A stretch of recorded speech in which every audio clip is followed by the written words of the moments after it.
In Java and many other languages, we have a data structure that is similar to hash maps or hash tables, but slightly different.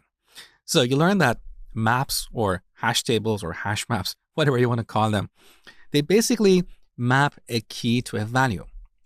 Now we have another data structure called set, and sets only have keys. They don't have values. Now you might ask, what is the point of this?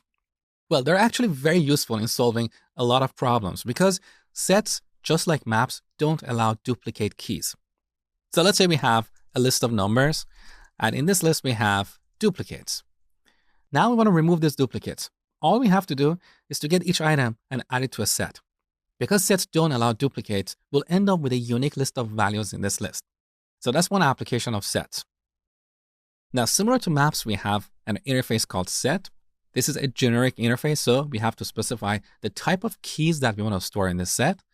And as you can see, this set has several different implementations. Most of the time we use hash set. So let's see how we can use a hash set to remove duplicates in a list. Let's declare a set variable, a set of integers. We import this on the top and initialize it like this. Now let's declare an integer array and initialize it with a bunch of duplicate values. You want to remove these duplicates. So we iterate over our numbers array for var number in numbers. In each iteration, we simply add that number to our set. So set.add number. That's it. Finally, we print the set. That's all we had to do. And here we have a unique list of values. So this is the set interface.